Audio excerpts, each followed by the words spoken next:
In the 90s, John Travolta was everywhere. He was a hitman, a pilot, a loan shark slash film producer, an angel, and this week, a small town mechanic whose brain suddenly starts running like a supercomputer. Tonight, we're talking about Phenomenon. And now, our feature presentation.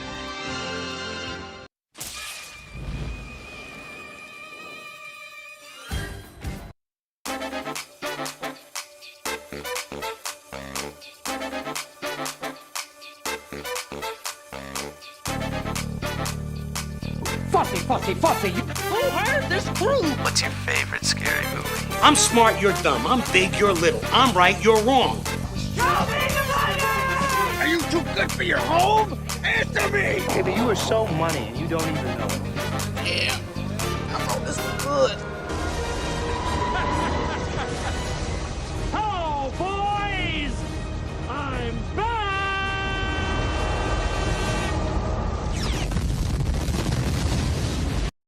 Welcome in, everyone, to 52/1996. We are a live movie conversation podcast where we take a look back 30 years ago and dig into the films of 1996, and we do it one movie at a time.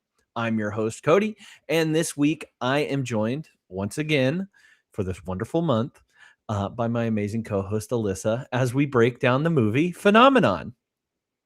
Hi, Alyssa. How are you? I'm great. How are you? I'm doing great. It's a lovely Monday, and we're here to talk about some fun stuff. If this is your first time hanging out with us, welcome in. We're happy to have you here. The idea is pretty simple. Every week for 52 weeks, we revisit a different movie released in the year 1996 or 30 years ago. We're talking about scenes that we like, lines that stand out to us, some performances maybe that really catch us off guard, maybe some fun trivia if there's some to have, and if it survives a modern rewatch. And we're currently celebrating films of John Travolta, and that's why we have titled our theme Adele Dazeem. If you get it, you get it. If you don't, I'm sorry. But John Travolta had quite a year in 1996 and quite a 90s after Pulp Fiction came out. And that's why we wanted to take some time out and do the three movies that John Travolta came out with in the year of 1996. But before we jump into that, let's talk to Alyssa. Is this the first time you've seen the movie Phenomenon? It is. First time I've seen it or heard of it. First time seen it, first time heard of it. That's great. Any initial thoughts? Anything that... Because I feel like I gave you a little bit.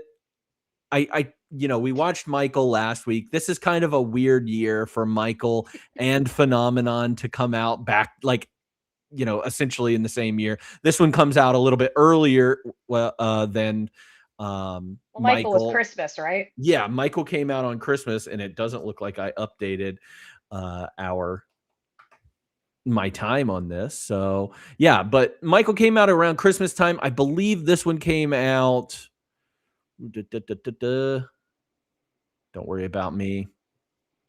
Just doing some research here on the back half of my life. This one came out July 3rd. So okay. We're coming up on the 30th anniversary of it pretty soon here. So this is one of three movies that he's doing this year. So we've got Phenomenon, we got Michael in the same year. They do have similarities, right? Yeah. You feel it? Mm-hmm. So, magical powers, and he's a smart guy, and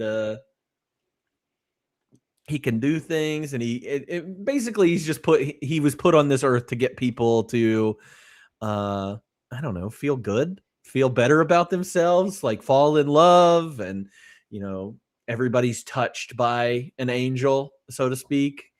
And that angel this week is George, the main character of this movie.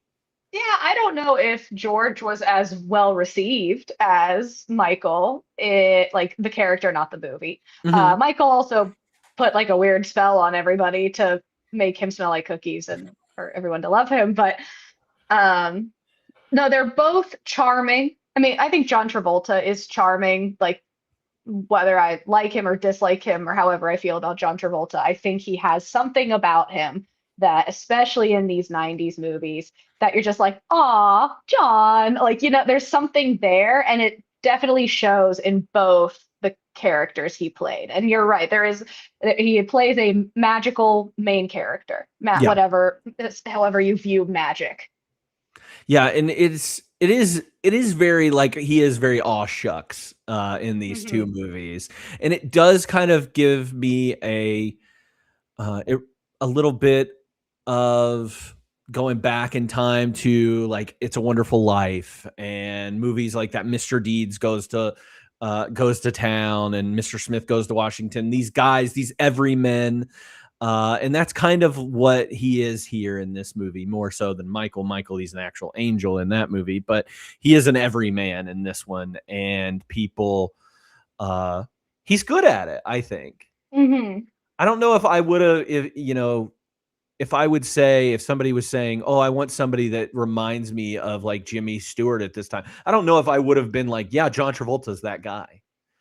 No, I think if you're going to compare Jimmy Stewart to someone, it's probably going to be Tom Tom Hanks. Hanks is the obvious one. And I did think of Tom Hanks as our recast. Mhm. But I decided against it. Because I was like, I don't, for whatever reason, it works. Like, could have, I think it is difficult. I try so hard to watch these movies through the lens of the year that we're watching Mhm. them in. And it's very difficult to do so just because there's 30 years more experience. And how we felt about John Travolta in 96 was very different than how we felt about him in '06 and 16 and 26. So it's funny to look back and I'm like, yeah, he is charming and he is sweet and he is the everyman and he is the aw shucks kind of guy, knowing that present day Travolta is like obsessed with berets and really into Scientology. Yeah. It's hard. It is hard, and it is hard to think about when you come off a movie like you come from where he came from. You were the cool guy. You've Yeah. told me many times like your dad likes Travolta because he was the cool guy. He's Vinnie Barbarino. He's Danny Zuko. He's I forget Yeah. his character's name from Saturday Night Fever, but he's a cool guy and he dances and he's I don't know, It's that the guy. Fonz. He's the Yeah, Fonz. Like it's he's like that kind of a cool guy. He wears a leather jacket, kind of a cool guy. He gets the ladies, kind of a cool mhm. guy. And we get a little bit of that, one, we go back to like Pulp Fiction. He's trying to he plays a kind of cool guy in that movie. And Get Shorty, he's also a cool guy in that movie. Hmm. In a funny way. And they're both kind of used for comedy. In these two movies, it's a little bit different. Michael's unique in he's a character that is lovable, but he's kind of like a trashy version of an angel. And then we get this character of George here, who is more of a, just like we keep saying, everyman kind of Hmm. guy. I didn't put it on my list of movies to go with, but whenever I talk about Mr. Deeds, there's a movie from I believe the 30s that Mr. Deeds was remade off of with, and now we have the Adam Sandler version today. It would be kind of a good comparison. Mr. Deeds goes to town, but I think Gary Cooper was the original one, and he plays kind of like a little bit dumber of a Mm. Mr. Deeds than the Adam Sandler that we get. So like I get that vibe from this guy. Like he's a little bit dumb, but he's like a normal Joe. He's like From uh, George or from Michael? from George. Yes. Yeah, he's a little dumb, but not in a bad way. He's just Yeah, he's simple. simple. Yeah. Yeah, I mean, he's a mechanic. He is attempting to learn Spanish, but like isn't doing a good job at it. He's trying to flirt with this woman and isn't doing a good job at it. That's getting into the movie, but like, yeah, like for the first like 10 minutes, he's just kind of average. Yeah. So, well, I don't want to get us going too much without going through some of our categories and learning a little bit more. So I'll go ahead and do that now so we can continue this conversation and figure out this movie. Joe's do be simple. You're right. That is the simplest person's name is Joe. He said it himself. I can't help it. All right. So let's learn a little bit more about this movie before we get into our categories. This movie's title is Phenomenon. It came out July 3rd, 1996. It is directed by a director we've had on here a couple times. His name's John Turteltaub or Turteltaub.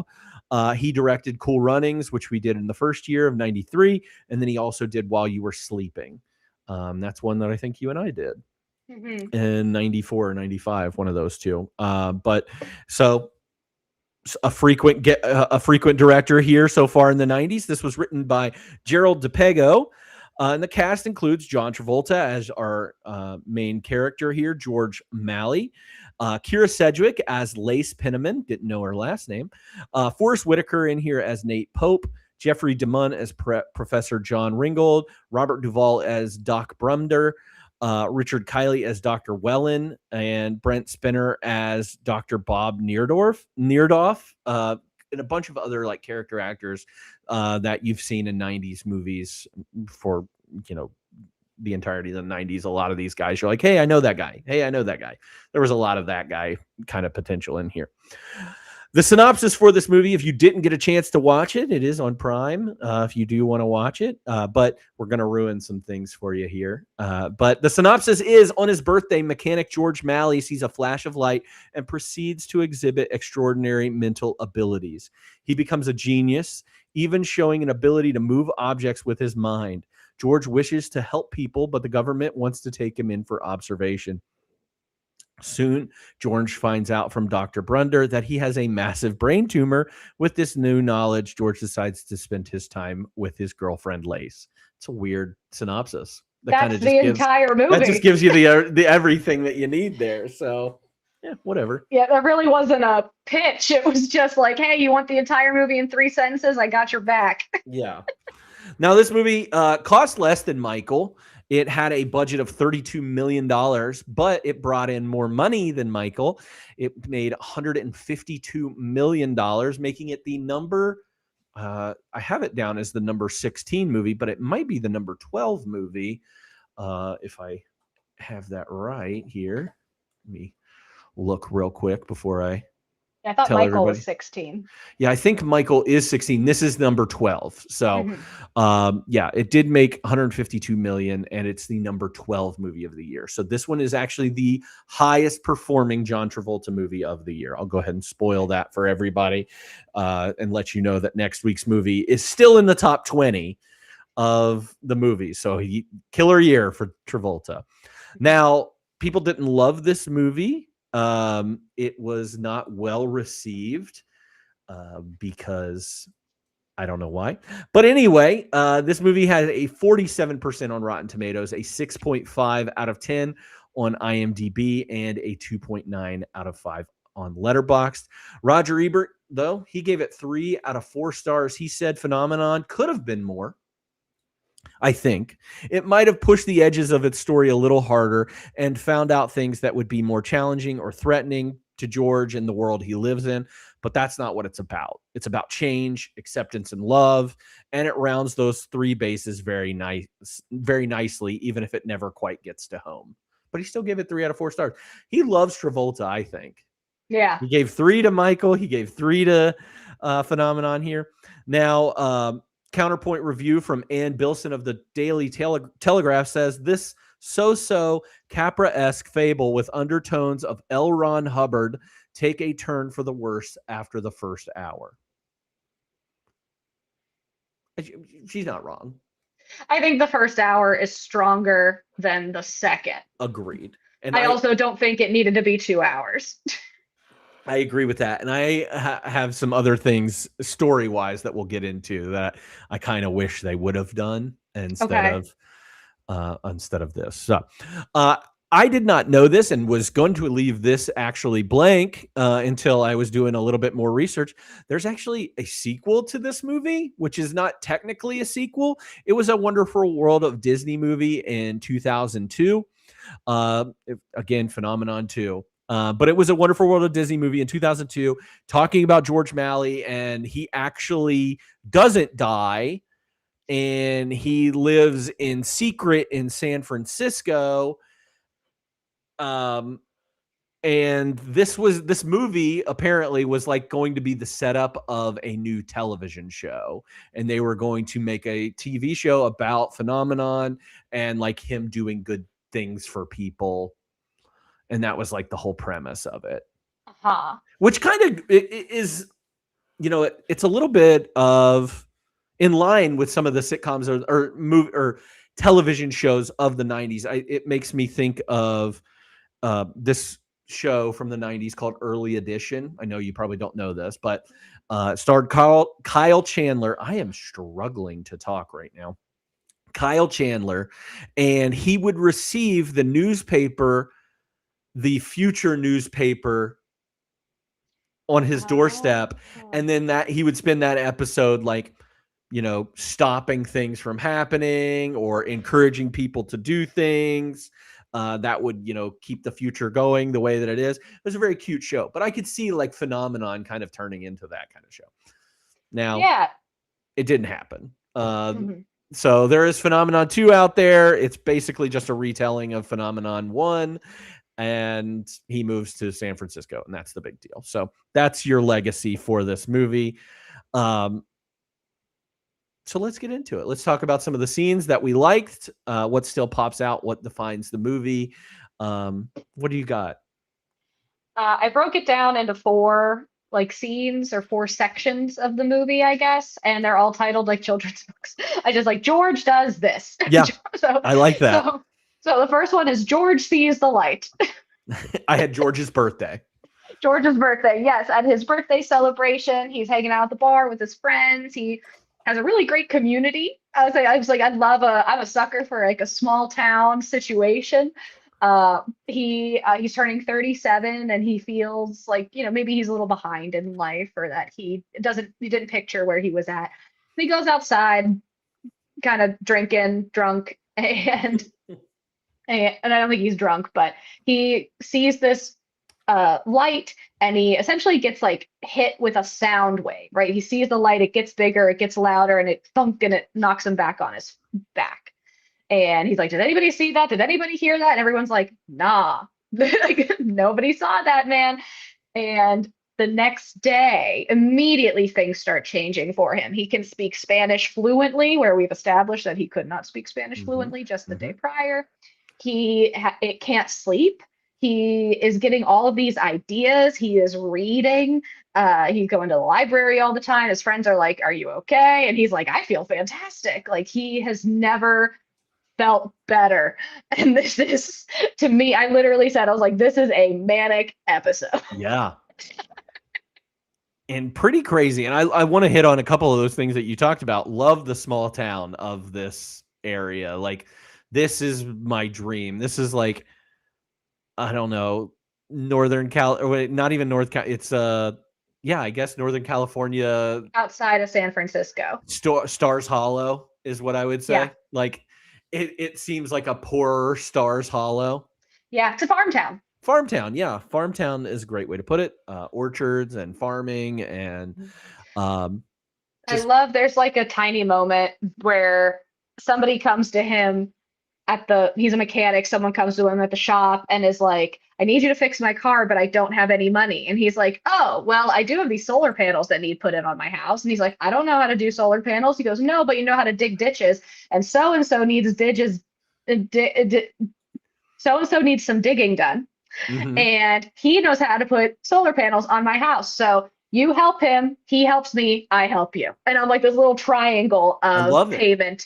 And I'm like, and they're good on their word. Then he just hands him the keys. And it's like, yeah, good guy George. We get like the setup that he is sweet and caring and just a guy that everybody knows. And he's been in this town, like we learn maybe later, like effectively his whole life. Yeah, they drop weird things like, oh, he was in San Francisco for a little bit, but he mostly grew up here. I was like, why are you dropping this knowledge on us? Like, what is that? I need some more context with that if you're going to do that to me. I would love to learn a little bit more about George and even Lace and anybody in this town. I think it honestly lends itself to being a television show. Yeah, it does. It reminded me of, there were actual multiple TV shows going on in my head when we were watching. Northern Exposure was one of them. Classic, yeah. And the other one was actually Psych. Yeah. But I thought that this could be like not a crime TV show, but like in the sense that he hears about some like this. We'll get to the kid who gets sick later, but he hears about something bad happening, and he uses his power to help that person out. And in the same way that like Psych, for his own gratification, whatever, but he like does it in a weird, silly way, and he ends up helping solve the crime. Like it could be a comedy, and there was that was just what was going through my mind as we watched it. I dream of a town like this. I dream of a situation like this where I don't know. I just feel like nobody bothers you in this place, and everybody knows everybody, and everybody likes everybody. Like you said, Northern Exposure is a really good one for this. Psych's really good too, although Psych takes place in Santa Barbara, but it feels very small town and very much like everybody knows everybody there. And there's something about that I really, really love and dream about. And like, that's like the ultimate goal would be that. I would love to do that and not have to work at a computer or anything anymore, but we're not going to get into that. So we got the birthday. We see him seeing this light or this UFO or whatever it is. We don't really know. And they never really dive too deep into that because people ask him and he's like, I have no idea. I'm not saying anything happened. I'm just saying I saw this thing, whatever. I'm George. Let's just keep doing this. Yeah. I'm learning a little bit more now and I'm not sleeping, which is great. I feel like nobody mentioned, like he never mentions that ever. He mentions it, but he's like, oh yeah, I'm not sleeping. But why is the doctor not like, hey, you can't do that or you'll die? Yeah. Well, I mean, he mentions it again. It gets mentioned again where he gets taken in by the government. And they're like, I heard you're not sleeping. And he's like, yeah, I'm going. Yeah. He's like, and like, it isn't a thing. So much of his plight is like matter of fact, which is just interesting. But yeah, he is up all hours of the night. And I guess it's also a figure of speech. When people say like, I'm not getting any sleep, you probably are getting bad sleep or poor sleep or a couple hours here and there. No, George says that, he is not sleeping, period. He is awake 24 hours a day. I mean, he calls his friend Nate in the middle of the night just to tell him, hey, I got an idea. Here's what's going on with the gate, the fence and this rabbit. And it's, it's already in here, man. It's not, it's not getting into the fence. It's already here. And Nate's like, dude, it's 3 a.m. Leave me alone. So just these kinds of things start happening with him. He starts developing all these inventions and research and reading books, and we get a lot of that. So not like specific scenes there in particular, but we get a lot of him just learning as we go. And we do have bigger scenes where he utilizes those things that he's learned. So speaking to that, what do you have next? I think what I have next is George visits Lace. Is that what you have next? I have bringing flowers to Lace that time. Yes, exactly. Because that establishes the relationship. We meet her within the first couple minutes of the movie. And he clearly has a crush on her. She has zero interest in him. She has zero interest in men, we are learning. And in the sense that she just doesn't want to be bothered. There's clearly some trauma there that no one is gonna address ever. And but he's like picking flowers on the way to see her. He picks up her kids because he knows her kids, and he has dinner with them. He spends the evening there, and they're clearly developing a relationship. He really likes her. He really likes her children. He's kind of playing house. But this is really the moment where we get connection between the two of them, and really setting us up for later in the movie. Like this, you need a scene like this, or not too many scenes like this, but you need at least one where you're like, the chemistry is coming. Yeah, and honestly, up until this point, I was a little worried we weren't going to get anything, and it was just going to keep being like this weird him going for her and her just being super cold to him, because that's how it is the whole time. Like in the beginning of this movie, she's just super cold to him, although she sells her chairs at his mechanic, which is another thing that's a weird thing. Like there's obviously a place in town that would be a better place for your chairs to sell, I don't know why you chose this mechanic to sell your chairs. And unless she had a crush on him. We'll say, Or I she mean, thought he there was could cute. be, yeah, it could be, or it could be that he doesn't take a percentage, right? Like True. there is, like he, I don't know if maybe it's like he met her, she's new in town, and he like beelined and he's like, "Tell me about yourself." She's like, "I make chairs," and he's like, "I'm in the business for selling chairs at my shop." Like I don't know how that got there. It's just like a thing, That would be and a move his character would do though. But he's like, yeah, we sell chairs, homemade yeah, chairs at my garage. I Yeah, will that would. say those chairs are like biblically accurate 90s craftsmanship. Like my parents have a rocker that's an Amish rocking chair, but like the vibe is almost identical to what Lace is making. And I'm like, I love this. I don't know why. I was like, yeah, this is a thing. People sit in cars, people sit in chairs, perfect fit. Is your car broke? Need a chair? Yeah. These are great things. Put one in the back of your truck bed. Keep it for like, I don't know, drive-in movie theaters. Those were still a thing in the 90s. Tailgating. Tailgating. You need a chair? Yeah. I'll sell them beer. I also saw, and I just want to like make a note, like that if someone wrote in their review that like Travolta is stalking her, I'm like, I don't think so. I think you just don't know how people in small towns interact in the 90s without a cell phone. True. Like, is he persistent? Sure, but But there he's is a not like point. he's not like There's a super point. pushy. No, but there's that point later in the movie when they're at the window and he goes, "I should probably leave you alone." And she goes, "I think that's for the best." And he goes, "Okay." And he walks off. Like he can read the room. He has that emotional intelligence. He never crosses any lines. I was like, I think people don't know how flirting works. I Yeah. was like, someone who doesn't like did not live during that time does like kind of maybe yeah, I never saw him. I was like, maybe I'd find him a little annoying if I were her, but like I never saw him as a stalker or uncomfortable or rude or any he never towed that line for me. Yeah.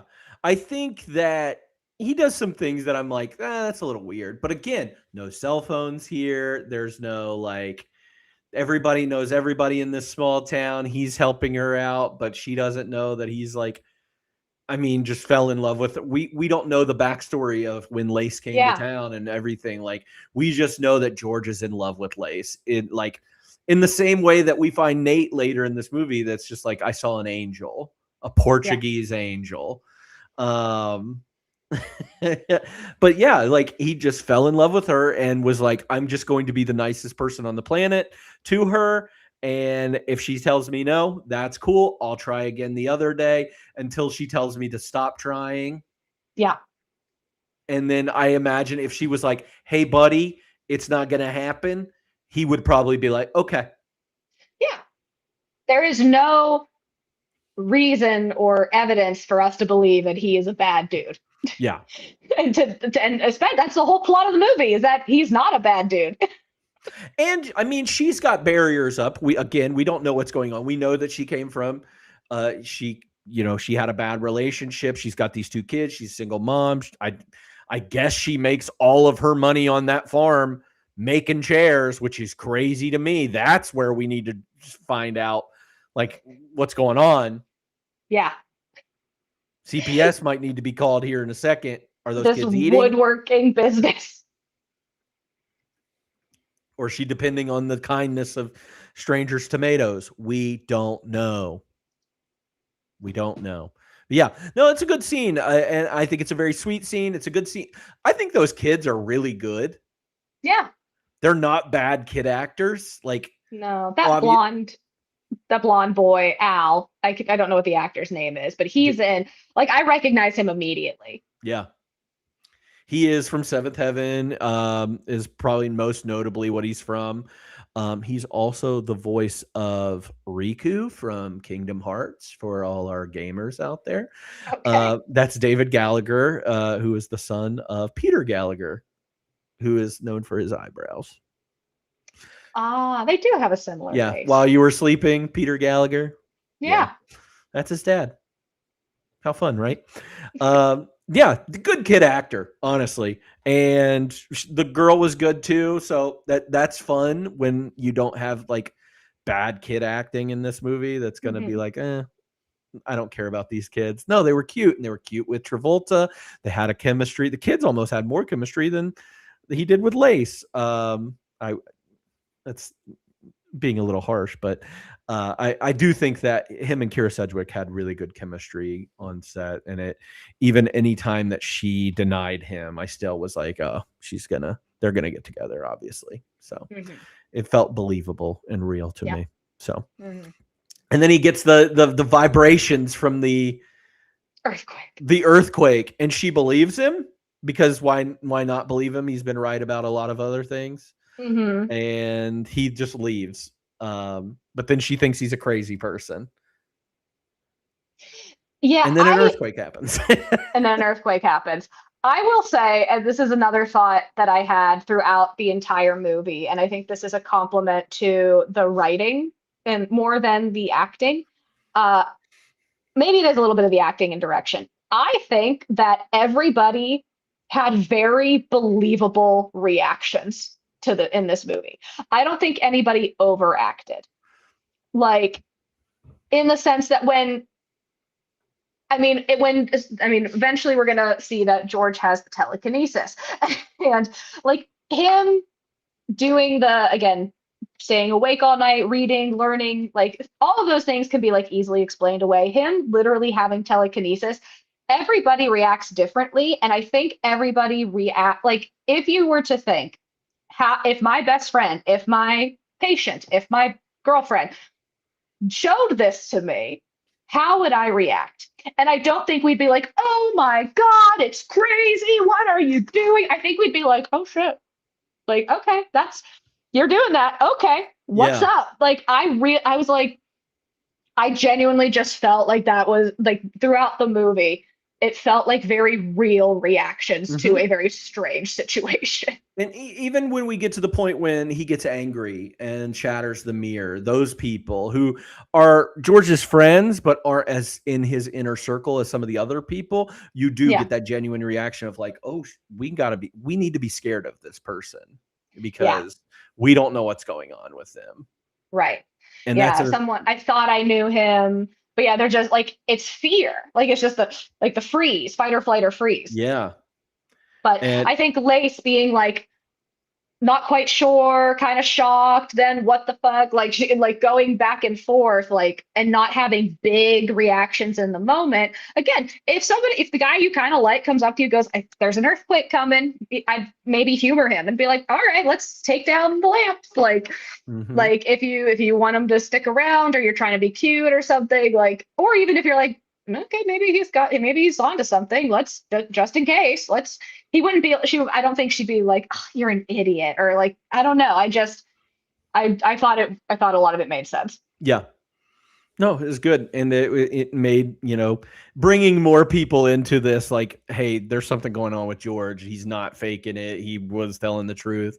So just bringing more people into that. So much so that like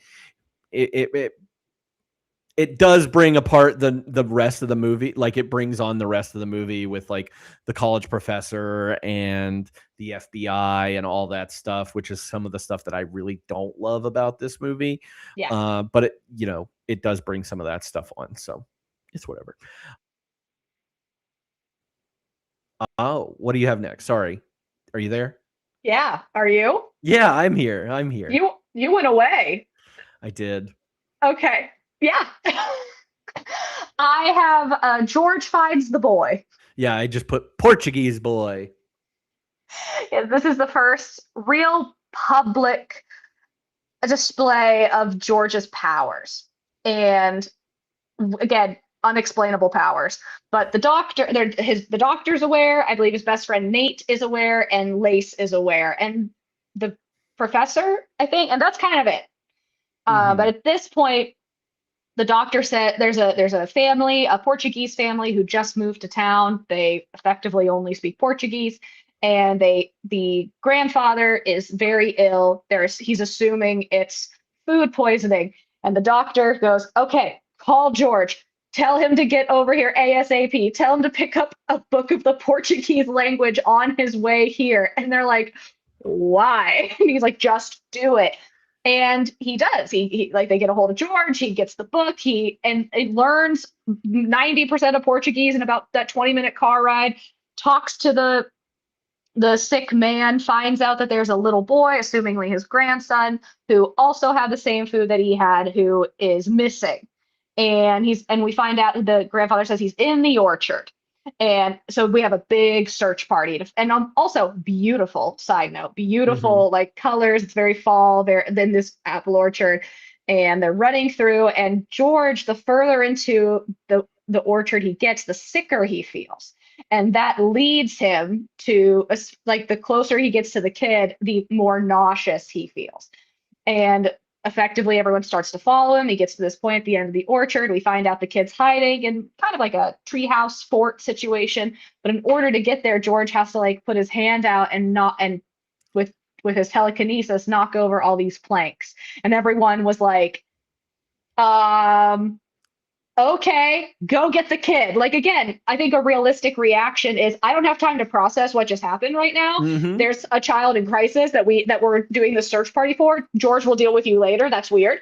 And we'll go. And they find the kid. And that is the moment where effectively the entire town knows about his powers and start to feel strange towards him. They're scared. They're questioning. They're unsure. And this is kind of the part of the movie. I like this part of the movie. I like, again, up until like we're getting up to the point now where I'm starting to like question scenes and the choices that were made story wise. But like George is not only telekinetic, but he's an empath. A true empath. A true empath. Like that's not telekinesis at all. And now we're getting beyond the means of, I don't know. Like, this is where I think the tumor does not work for me. I have a theory about the tumor. Okay, good. Okay, we can get to that later. I can't wait. That'll be my big question. Okay, good. Because I have some stuff in big question that I wanted to address. So okay. But yeah, you're right. His powers are, it's telekinesis. It's the ability to absorb and retain information like crazy. And now empathy in the literal sense. Yeah. Which is bananas. It is super bananas. What's your next scene? We're good. We're 3 for 3 so far. I said George gets arrested. Yeah, I put the FBI. And it's just this whole section is, I totally agree with you, is where things go sideways for this movie and we get a little bit lost.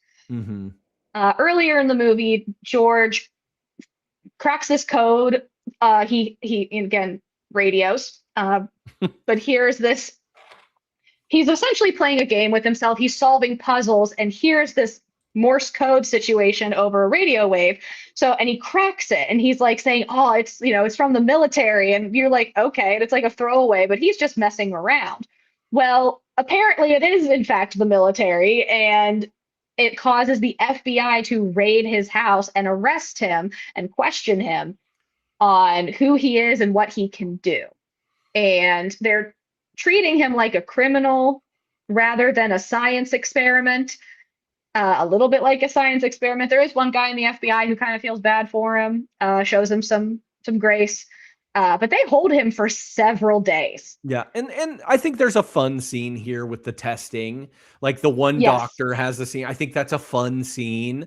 But yeah, it seems so like, I don't know, out of nowhere to me. Not necessarily out of nowhere. I think it fits, but like it just, I don't know. It doesn't It raises the stakes in such a way that doesn't make sense. Like, we are in small town USA this entire time, and now it's like the big city folks come in, and they could have taken it in that kind of a direction, but they didn't. It was almost like too much. And it's really just a way to try and stifle George, really, like put a stop to the good things that are going on with George.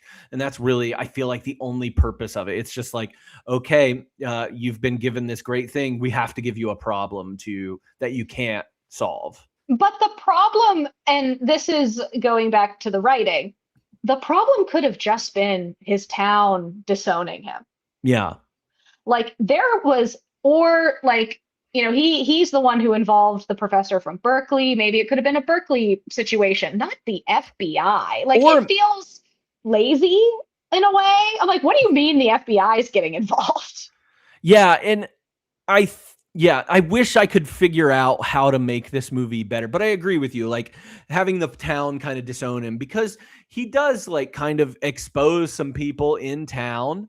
Like his friend that worked with him at the garage, he kind of exposes him and at one point and be like, hey, obviously you're not, doing too well with your girlfriend. She's not dressing you anymore. And that's how I know that. Like he could have done a little bit more of that and like gone in a little over his head, like cross some boundaries that he doesn't know that he's crossing.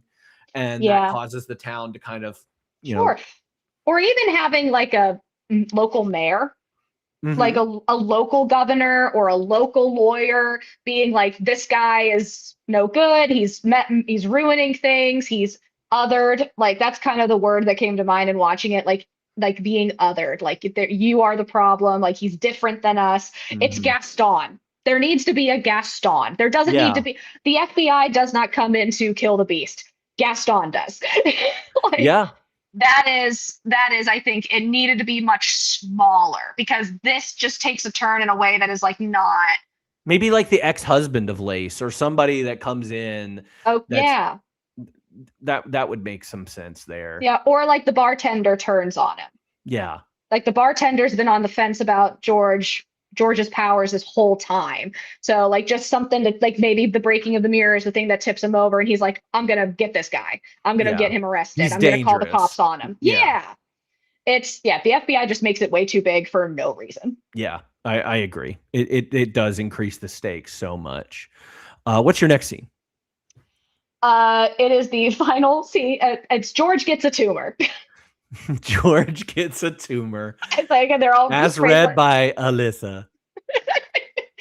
After some serious investigations and George attempting to kind of explain himself to his friends and the community, he has another episode where he sees the light and he gets knocked back, which then causes the doctor to force him into a CAT scan.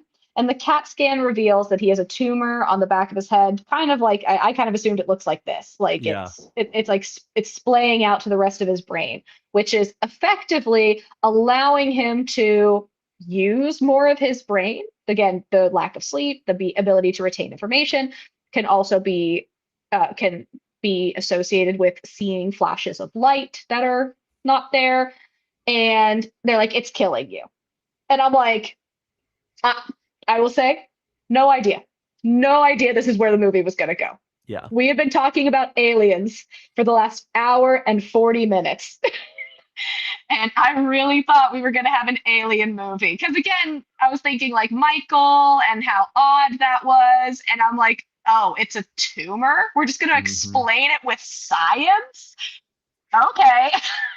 And that is something that I feel like George says a lot throughout the movie. He's like, I'm not saying it's UFOs. I'm not saying it's this thing. Yeah. Like, kind of trying to downplay the UFO theory a lot, and is just, coming up with these very scientific things throughout the movie. So it almost feels like we were led to this, but we weren't. And it is their big reveal in the movie that it's just a tumor. And I hate it. I hate it. I don't hate the ending. I don't hate, because it does. One thing it does do is it packs a very emotional punch, and you get it over and over for the next like 15, 20 minutes. Like it just keeps hitting you over the head, because it got me. It affected me, and I know it affected you too. But I don't like it, and I feel like it's a little cop-outy. It does feel very 90s. Yes. Very like, 90s. There's a twist with a lesson, and somebody's got to die. Like, and I don't have a problem with him dying. No, I think me it's neither. Very effective. I do too. I think it makes sense for the time. I think it makes sense for the movie. Yeah. But do I love it? No. There's one piece that I want to add, and I think it is like not like funny or good at all, but it's just like this would wrap it up a little bit more for me. Okay. I can't wait. That's my big question. Okay. But and he dies. He does have to escape the hospital because there's a random scene with a random surgeon who wants to operate on him while he's alive. And that's super illegal with that whole situation there. So he escapes the hospital and spends his last, 48 hours at Lace's house. Yeah. Fixing trucks and then just lying in bed with her is like, it's time. It's time. I'm like, And no. then he finally gets to go to sleep. Oh, This poor man, just 3 months of not sleeping, just finally gets to go to bed. And I'm just like, God, thank you. Let me The go eternal to bed. Yeah. And then That's he dies. the movie. And then a year later, we get a year later, and they're celebrating George's birthday. Obviously, without George, I kind of got choked up there just for a second, just thinking about it. And then like you see like everybody's life without George. But the causes of what George has done affect them. So you see Nate with the Portuguese maid, which is a whole storyline that we get very little of, but she's pregnant. She's pregnant. So we get this little setup there. We do see what's his face and his what we assume girlfriend or partner making out in the background. So they got on fine. Like everybody just seems in a really good spot and is happy, and they love George and miss George. And that's where the movie ends. I will say, I did think at the I'm awful at predicting endings. I didn't know George was going to die, didn't know George was going to get a tumor. I did have the thought of the picture from the beginning of the movie of him like be like George's birthday party. I go, that looks like what you would put in the obituary. Like that picture, and like, it's him like, smiling, and he's got, someone's arm wrapped around him. It's like a crop of a picture of him, and I'm like, that just feels like a funeral picture. Or like and then they use that same picture at the end. I was like, oh, good job. There it is. Yeah, that's good. All right. So who was your favorite character, or was there a scene stealer? Somebody that walked away with it? I liked Nate. Yeah? Yeah, I liked Nate.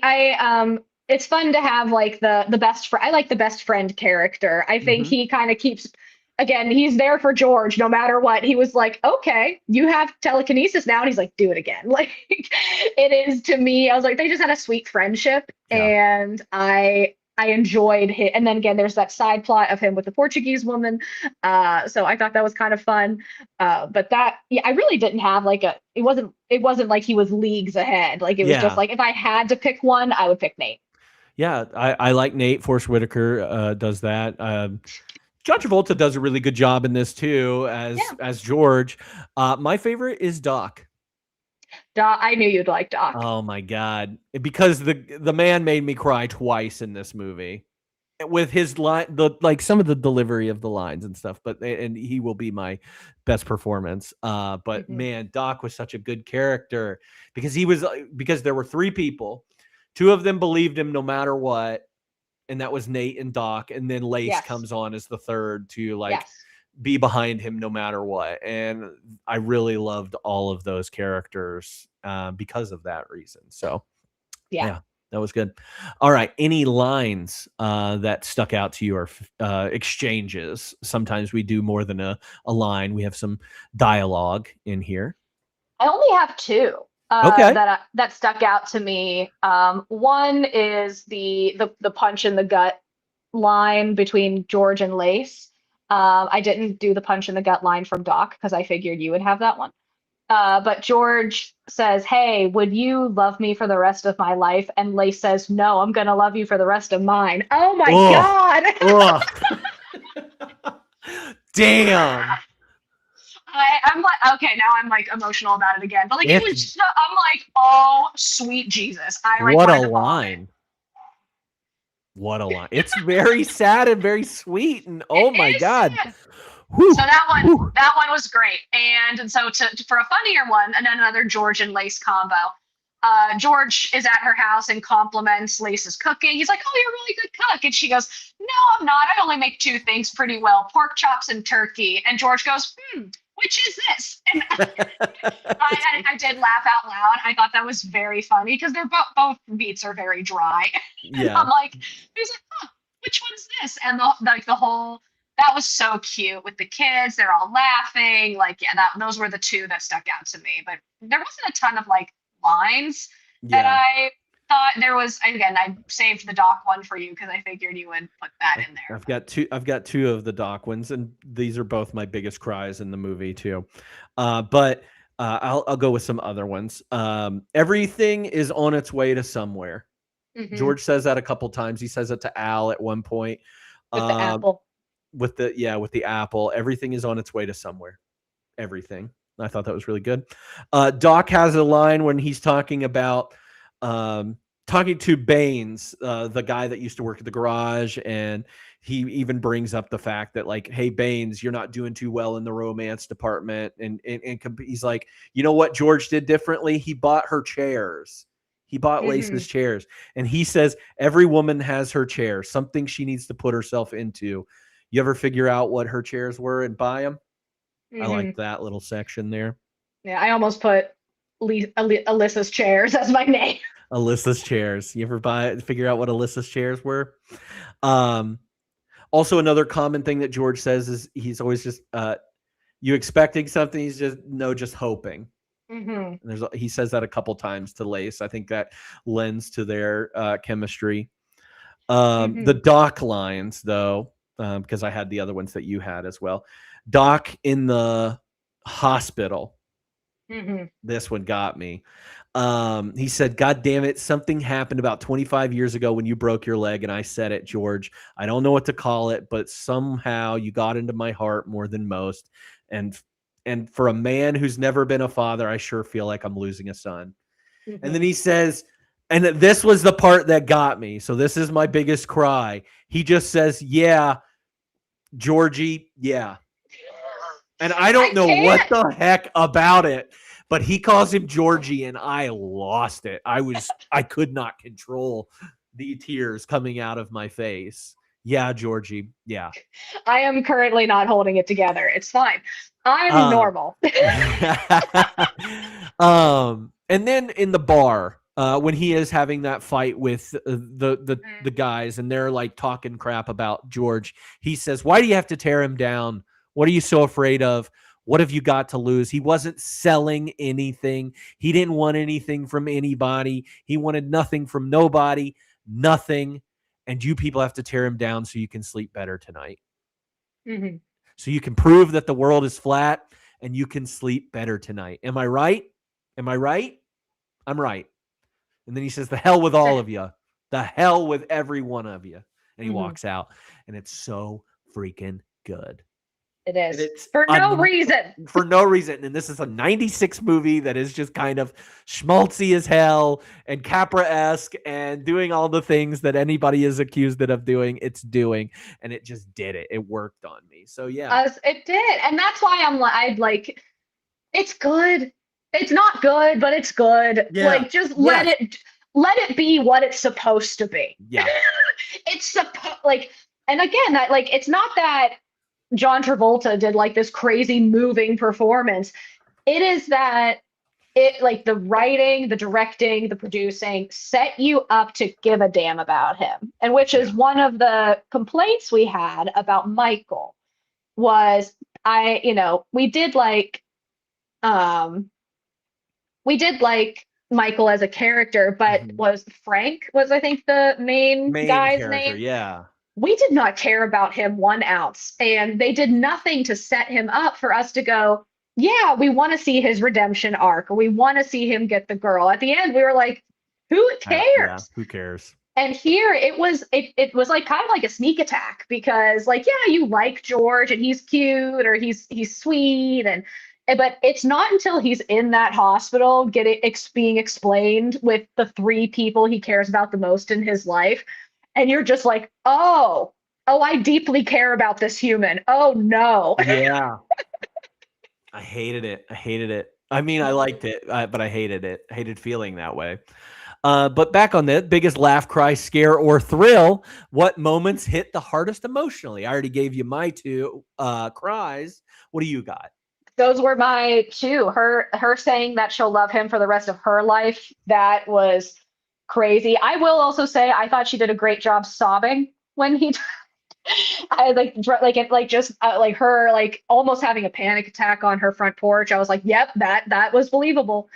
And then Doc yelling at the bar that Yeah. he was like, to hell with all of you, and he's like, so you can so you can prove the world is flat was the line that stuck out to me. Yeah. He did and yes, crash the beer glasses in this big moment, and I was like, yeah, both of those were like the big thrills, the cries. There were, again, I said my laugh earlier when um he was like, oh, like pork or turkey. Oh, which one's this? Like I did laugh out loud in that moment, but it really is the emotional punches, like the sad emotional punches. It did what it was trying to do. Yeah. And I will say, I have two for this other one. So biggest laugh. I agree with you. That was a very funny line. The Dr. Bob scene, where he is being questioned or tested, where he's Oh like, yes. name as many mammals as you can in 60 seconds. And then he goes off. He's like, you want them alphabetical? Here I go. Aardvark, blah, blah, blah, unicorn. And then he's like, well, you didn't actually give me any, guidelines. I named a fictional character. I mean, I named a prehistoric one, all this stuff. And he's like, well, how old is a man born in 1928, man or woman? I am curious of what he would have said if it was a woman instead of a man. Like if there's some. Well, he's like, the first question was man or woman, and the second question was dead or alive. And typically women live longer than men for X amount of reasons. So if the answer was dead, he would probably say, well, the man's dead and he probably died at this age, at this time. But it's like, but if it's a woman, she's probably alive, or she could be alive, depending on like, again, that goes into that whole thing. But yeah. I thought this was a really cute scene. I think it's fun. And it's just one scene. You never see Dr. Bob again. No. So yeah, that was really good, and I liked that scene. And then scare, I will say, when George pops that mirror at the behind the barn, I jumped up. We both, I felt it. I was like, oh crap. So that was a good scare or thrill there. All right, let's move over to our WTF, our ridiculous moment. What are the most ridiculous moments of this movie? I have like two true WTFs and one like piece of commentary that I'd like to add. Yeah. So WTF number one, Lace is trauma dumping on her children in such a way that like she's like, remember how you felt when your father left you? And I'm like, she's 4. Like, calm down. Like the way that Lace is speaking to her children about their dad. And again, there's clearly I don't know if it doesn't seem like he was abusive. It just seems like he left. But she's got a lot of animosity towards that, which fine, that's her right, whatever. But the fact that she is like talking to her children like they are adults and they are effectively like 4 and 7. Yeah. I was like, go to a therapist. Damn. Like it was shocking to me. I'm like, why are you speaking to your child about this? But also kind of sucky because George essentially just leaves them.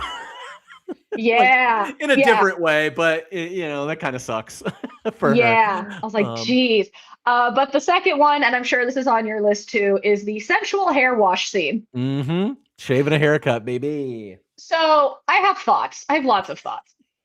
I think that I will say, I think that washing someone's hair, washing someone, feet, hand, whatever, is the most intimate thing that you could do with a person.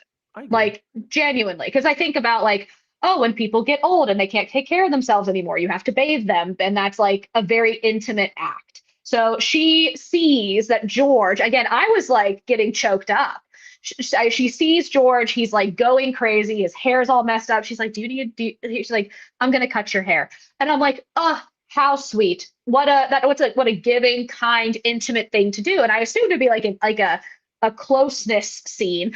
Why it had to get sexy when it was certainly not sexy was so strange. Like she's like pushing up against him, like, and he's there, he's just like smiling, and he's like, yeah, and she's washing someone's hair is like an act of intimacy in a way that I don't think is sexy, if that makes sense. Yeah, I get And that. I thought it was a caring moment, and it turned into a sex moment. And I was like, oh, I am deeply uncomfortable. This is Yeah. not fun to watch. This is not boosting their uh, chemistry to me.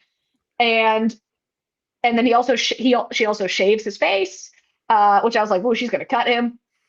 And then she like freaks out and then like goes up to leave, and then it's like every day is a winding road, and I'm like, what happened? It was I felt so Well, uncomfortable. even their sex scene is a little bit like a lot, because this is a PG movie. It's PG for sensuality and everything, but like even them like making out and finally kissing, and like implying that they're about to do it on this picnic blanket, it was so weird. Like they were like smashing their faces together more so than like these kiss. There's a lot of like Mhm. smudging cheeks and stuff, and it was weird. It was a little Yeah. weird. But Yeah. I'm cool with it. I believe them. I believe they liked each other, but yeah, Yes. it was a lot.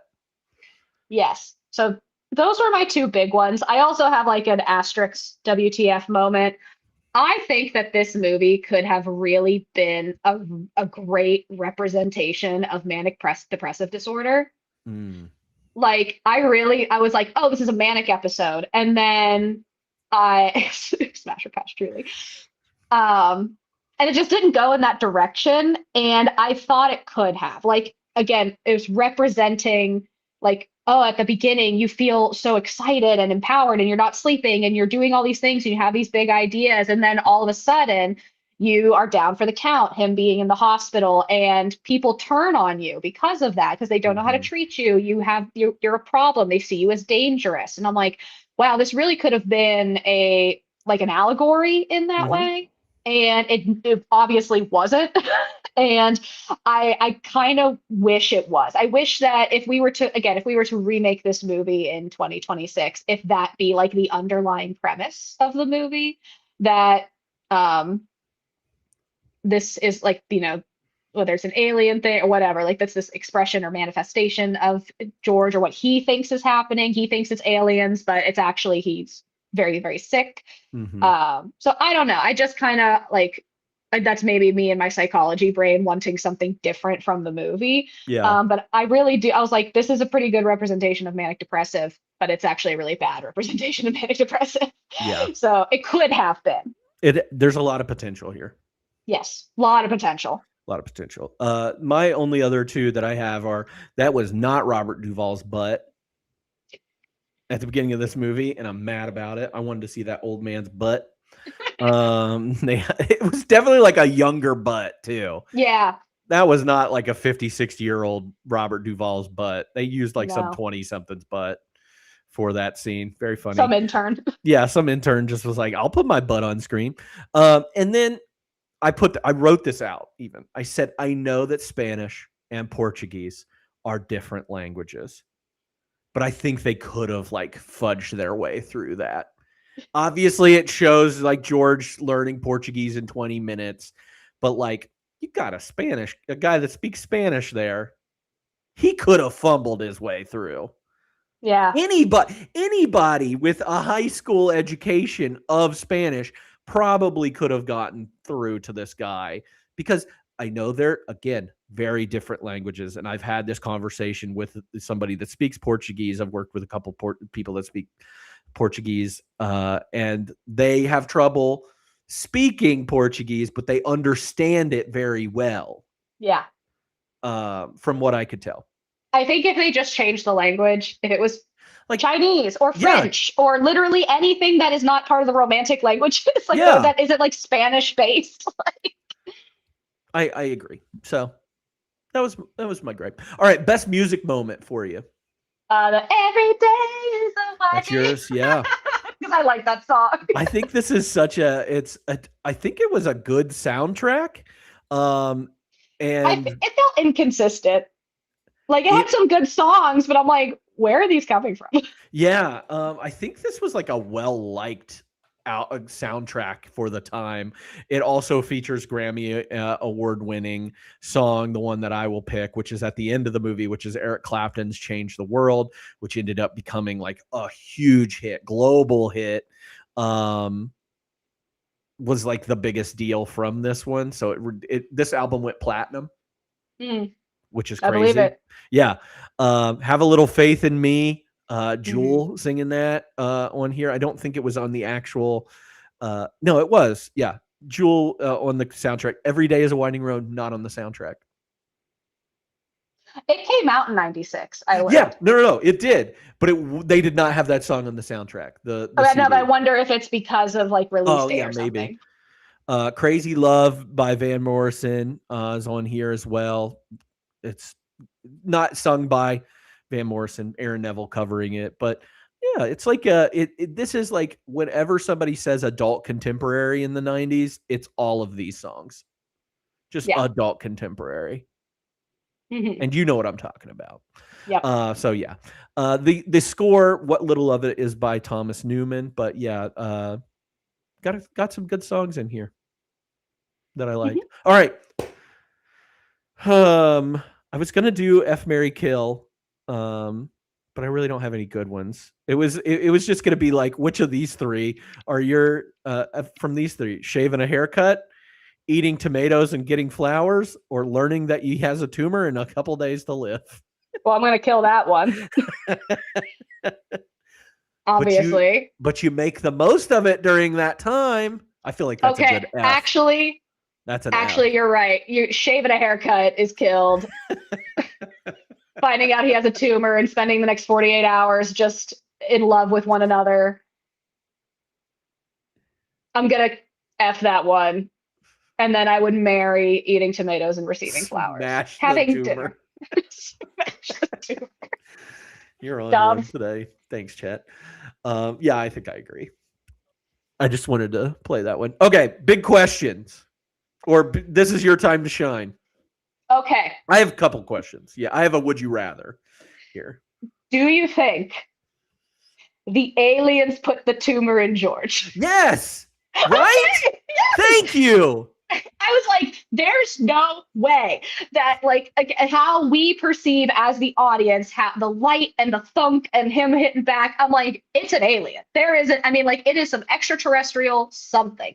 And that whole like Morse code thing, I thought that was leading to him contacting the aliens. The aliens? And I was like, and then again, John Travolta being weird, I was like, this is going to be an alien movie, and I'm okay with it. And it was like, it's a tumor. And I was like, first of all, fuck you. Second of all, I was like, what if the aliens put the tumor in there? Like, that's what I think. And I think it's better with aliens.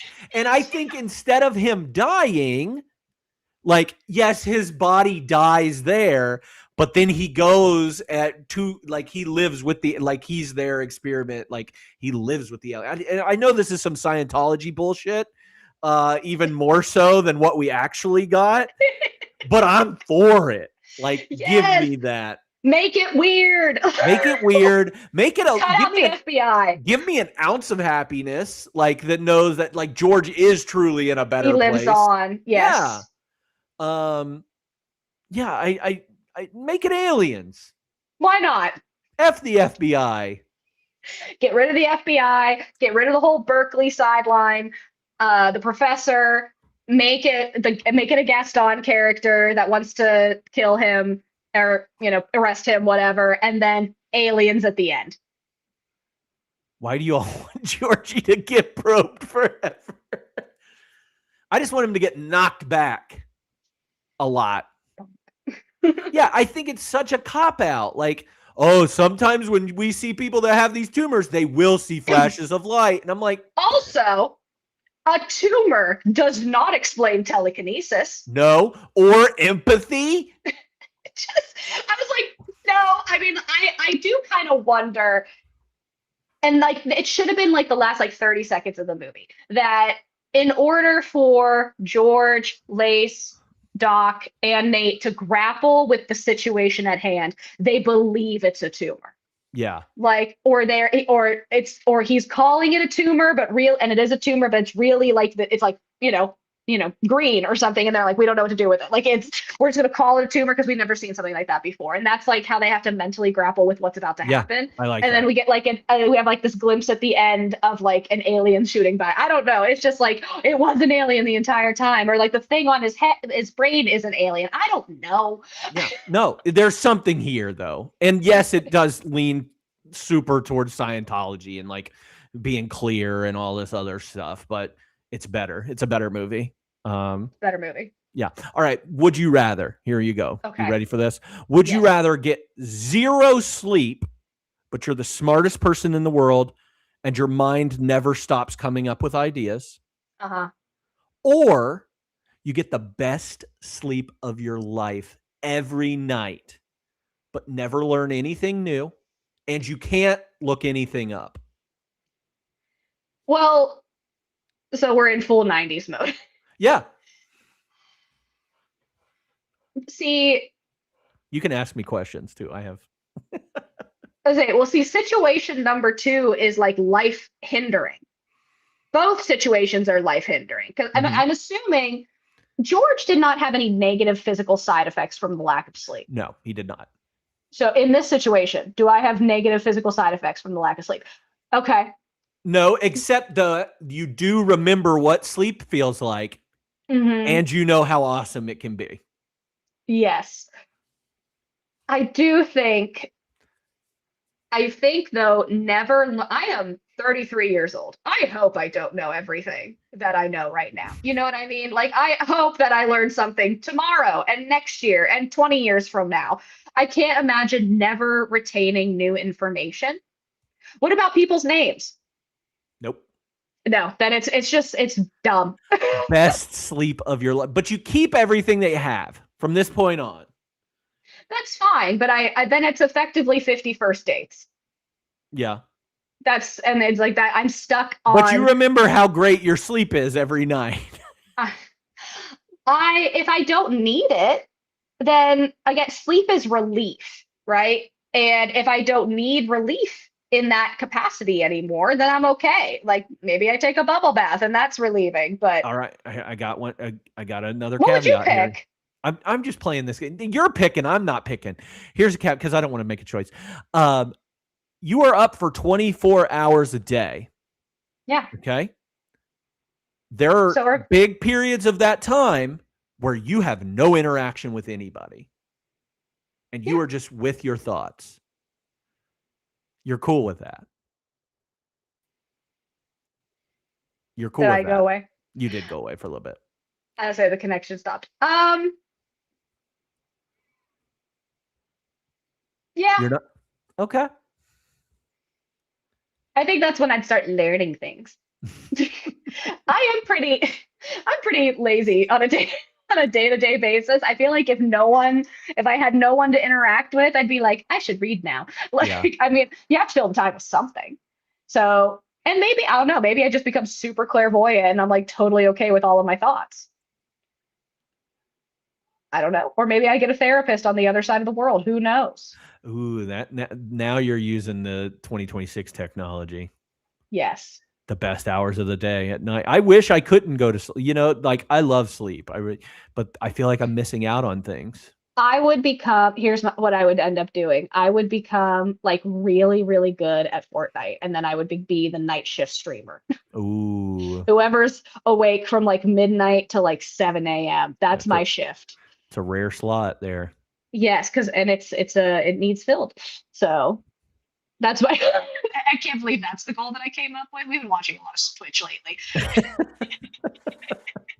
You watch a lot of Fortnite lately. A lot of Fortnite. All right. Who gave the best performance? Doc. Yeah, Robert Duvall. He's the man. He did.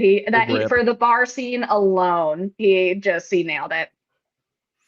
Robert Duvall, rest in peace, my guy. You were a real one. He died this year. That's the only reason I say it. Oh, this year. Dang. Yeah. Okay. Yeah. All right. 1995, 96 or 2026 recast. Who you got for me? I don't have one for 96. Okay. I'll throw some your way. We'll see how you feel about it. Keanu. Yes. Kevin I am Bacon. Team Keanu always. Kevin Bacon. That's his wife. The only reason Is I it? put, yeah, that's Kira Sedgwick is his wife. Sorry. Oh no, I like that. I can't. I don't know. I don't know if I've seen a Kevin Bacon in the '90s movie. Mm-hmm. Like Kevin, I don't know what Kevin Bacon at this time looks like. I only know 2026 Kevin Bacon. He looks very so similar. It's crazy. so sure. John Corbett, Why do I know him? because of Northern Exposure and Oh My Big hell Fat yeah. Greek Wedding. Yes. Like Ian. yeah, he gives me that everyman kind of vibe. I Yes. was like, yeah, I think they could be good there. Yes. All right. The only thing I was like, honestly, if you put Kira Sedgwick in Michael, is that instead of Andy McDowell, is that better? I love Kira Sedgwick. I thought she was cute, Mm-hmm. and I I thought, don't know how I feel about Andy McDowell. I'm not gonna Yeah. lie to you. Like I think she's okay. yeah. Well, that's everybody was in the '90s was like, she's beautiful, she's okay. That was Yeah. kind of everybody's opinion of Andy McDowell. Yeah. So I mean, I'm not gonna say that anybody would be better in that role, in the Dorothy role. But I don't think Dorothy makes or breaks the movie though. Mm-hmm. Yeah, I agree. Yeah, so I don't think that would matter. But I was just thinking if Andy McDowell might be able to slide into this movie as Maybe. this character. Mhm. So, all right, 2026. It's more interesting. So I had a couple of my pairings are people who already come in pairs.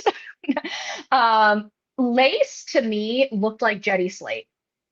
Okay, I like that. I think they have the same nose, or like I don't like something, or maybe it's like their eyes. Like this part of their face looks the same to me. Yeah.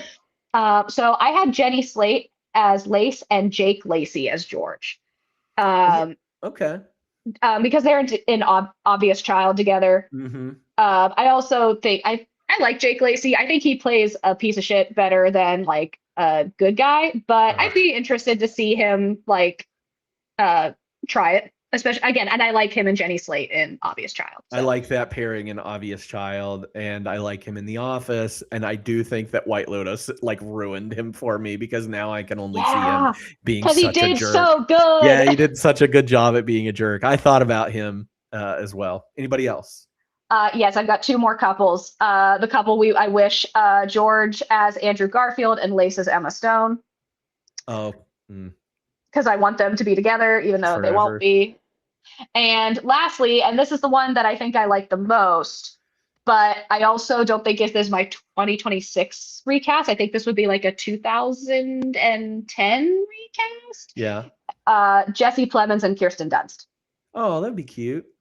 Yeah, I'd like that. I'd like to see them on screen as a couple. Yeah, they're cute. I also think Kirsten Dunst would do really well as I like that. I like that a lot. I like that one.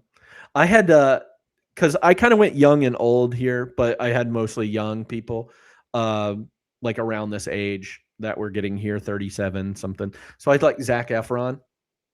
Mm-hmm. He's Travolta-esque. That's kind of what I was going for with him. Is like Travolta-esque. Had this like early career, dancing, singing, High School Musical, and now has had to transition into. He's done some comedies and kind of did a dramatic movie last couple of years ago. His face is a little bit different now than it used to be, but I think he's still a solid choice for this.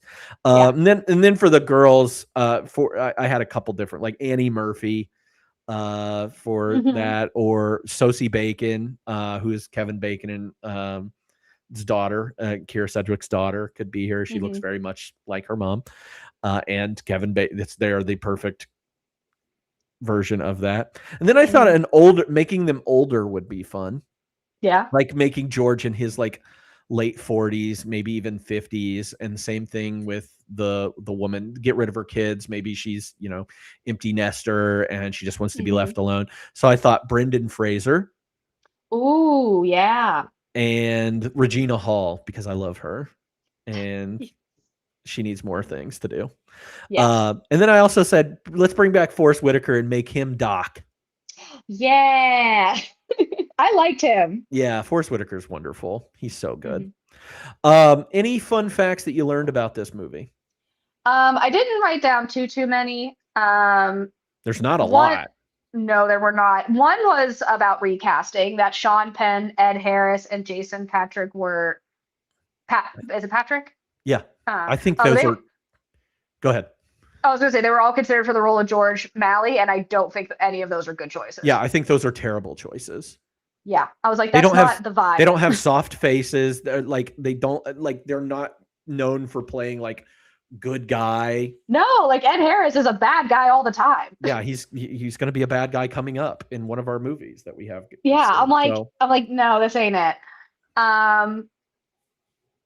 I also wanted to call back to a Michael fun fact, how John Travolta did what, like 500 hours of Spanish for Michael, yet speaks Spanish in this movie. This movie, yeah.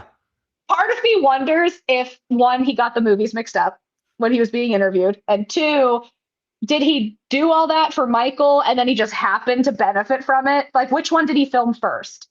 I'm sure he filmed this one first. Yeah, so I'm like, bruh. So anyway, I think maybe he was just happened to be learning Spanish for funsies, and then he just lied to a reporter because he thought it'd be funny. Yeah. But one more fun fact that the Old Town Auburn, California is a real place. And there is a plaque in the street where George stood and saw the light. It was stolen in 2013, and a new one was placed more securely to replace it. It makes me want to go there. Yes, it's like Halloween Town is in Portland, Oregon. Let's go to Phenomenon Town. Yes. I had that one. Also, I have an answer to one of your questions from last night, because the Portuguese was not translated in this movie, and we knew George tricked Nate and gave him some better lines to tell the Portuguese woman when she came. He said bonita. Yeah, he said bonita. What he said was, you have beautiful eyes. That was the second thing he told him. And then, you are more beautiful than music. Those were the lines that Travolta gave him to say to her. Hilarious. Yeah. Like a fine wine and dish, if you could pair this with another movie for a double feature, what would you choose? Yes. So the first movie that came to mind for me was Limitless. I've never seen Limitless, but I knew that I asked you, I'm like, there's a movie that you take a pill and it opens up 100% of your brain. What is it? And that's it's kind of, again, it's rather than a pill, it's a tumor, but the idea of just using your whole brain. Aliens. The idea of using your whole brain. So Limitless was one. Michael was another obvious one. Again, 96, Travolta being weird. Awakenings was one. Have you ever seen the movie Awakenings? I know about Awakenings, Robin Williams and Robert De Niro. Yes. And it's a true story, and it's about a controversial experimental drug that patients who effectively are prisoners of their own bodies, they can't move, can't speak, can't do anything, are given this drug, and it awakens them, and they can talk again and speak again and move again freely, and then the drug wears off, and then they slowly go back to how they were, vegetable like. And I don't know why this movie made me think of it. I think maybe this all of a sudden having this freedom and this excitement around learning and life, and then all of a sudden having it taken away very quickly, medically, it is kind of like, again, George is like, I am experiencing everything, I am learning, I feel great, and it's like, nope, not today. So I think maybe that was the reason for the pairing. And Hairspray, obviously. And mine, I have Flowers for Algernon, which is something that we all had to read when we were in junior high or elementary school or early high school or whatever, about a simple man who is suddenly given medicine or surgery or whatever to effectively, he turns into a smart man. And suddenly knows a lot. So Flowers for Algernon. Powder, which is a movie about an albino teenager. This is a 90s movie, but he has telekinetic powers and people already think he's a freak and all this other stuff. Loved Powder. It has a problematic director. but loved Powder when it came out in the 90s. That's why we didn't cover it on last year, it's because of the problematic director of that movie. K-Pax, which is starring another problematic person in Kevin Spacey. He thinks he's an alien from another planet, and people have to decide whether or not to believe him. Okay. And then I thought of the movie Being There, which is a movie by Hal Ashby that I really, really love. It is about a man who is a simple, like, butler. He is very simple-minded. That is the whole thing of this. And suddenly goes through his life, and people think that he is very smart and genius, but he's actually just giving them like gardening tips, and they are taking them as something much more meaningful than what he is giving them. It's a very sweet movie, and it's about like, it almost lends itself to Michael a little bit. And is this guy, real, or is he stupid, or all those things? So Being There is so really, really good. I recommend it to everybody. But on a scale of 1 to 5, how likely are you to throw this one on again? I gave it a 2. Yeah. I did really enjoy it. I don't really want to watch it again. Because I know what's going to happen. Again, I do have a hard time like rewatching a movie I never rewatch TV shows. Never watch TV shows. But if I know what the plot twist is, again, I had no idea going into this that it was going to be a tumor, that he was going to die. I had no clue. So now that I know that, and I started crying as we started reading those quotes. I'm like, I can't do this again. I'm good. So it's a 2 for me. It's a tumor for her, and it's a 3-mer for me. What do you give it out of 5 stars? I think I've changed my rating as we've talked about it. I think I might give it a 3. Yeah. Like, I gave Michael a 2.5. I think I gave it a 2.5. I don't think I gave it a 2 because I enjoyed Michael. Like, I was entertained by Michael, but like as a movie, it was significantly worse than this. Yeah. But I also have like, I don't know if I can give this movie a 3. Like, it's like when I think of like my 3-star movies, like I do want to revisit them. And so I gave this technically a 2.75, but the more we've talked about it, I'm like, you know what? It is good. Give it a 3. So yeah, I'm fine with that. I gave it a 3 as well. I'm pretty sure I gave Michael a 2 or something. I can't even remember at this point. But I think I gave it a 2 or a 2.5. Yeah, I enjoyed this movie more than I thought I was going to. Me too. And the fact that it made me cry a couple times, and I got a good performance from everybody in this movie, really, like, no, it was solid. I liked it. So yeah, suck it. Well, Alyssa, thank you so much for doing this again and talking movies. Any movie recommendations or anything from you that you want to throw out to people? No. That's okay. I just watched Teen Titans and Psych. That's all I'm watching. That's all she watches now. And Guys Grocery Games. And Guys Grocery Games. I've only had the chance to watch a couple movies this week. Only one of those I would recommend, which is Send Help, the Sam Raimi movie that came out this year, starring Rachel McAdams and Dylan O'Brien. It is so freaking good. There's a lot of like bloody stuff in it and everything. So if you're not a fan of that, don't watch it. But Send Help is a return to form for Sam Raimi, and it just incredible. I also watched House on Haunted Hill from the 90s, which I loved when I was a kid, and that movie does not hold up. So don't watch that movie. And if you want to tell us what you're watching and participate in chat and do all these things, join us. You can do so. You can join our Discord. You can follow us on Instagram. That's where I post these photos of Alyssa with her head on Travolta's body and tell you when we're going to be having the live streams. And you can also check out my Letterboxd, see what I've been watching lately. There is a Linktree link here, wherever you're watching, viewing, listening from. You can do that. And next week, we're going to finish out our theme called Adele Dazeem, where every movie features the wickedly talented John Travolta. And our last movie that we're going to be discussing is an action movie. So some stress for Alyssa. She loves those movies. And we're going to be watching Broken Arrow. We will be live next Sunday at 5 p.m. So thank you for tuning in, and we'll see you next time on 52/1996. Be nice to women. That's right. We spun the reel through desert storms and courtroom cries. Love letters burned, planes went down, truth hid behind the lies. From snowbound crimes in Fargo streets to agents running wires, we laughed with Gilmore, screamed in masks, lit theaters on fire. It's 52/1996, let the credits roll tonight. Good movies, bad movies, all of them in the same rewind. 1 year, 1 week, every frame gets its time to shine. We'll see you next story on 52/1996.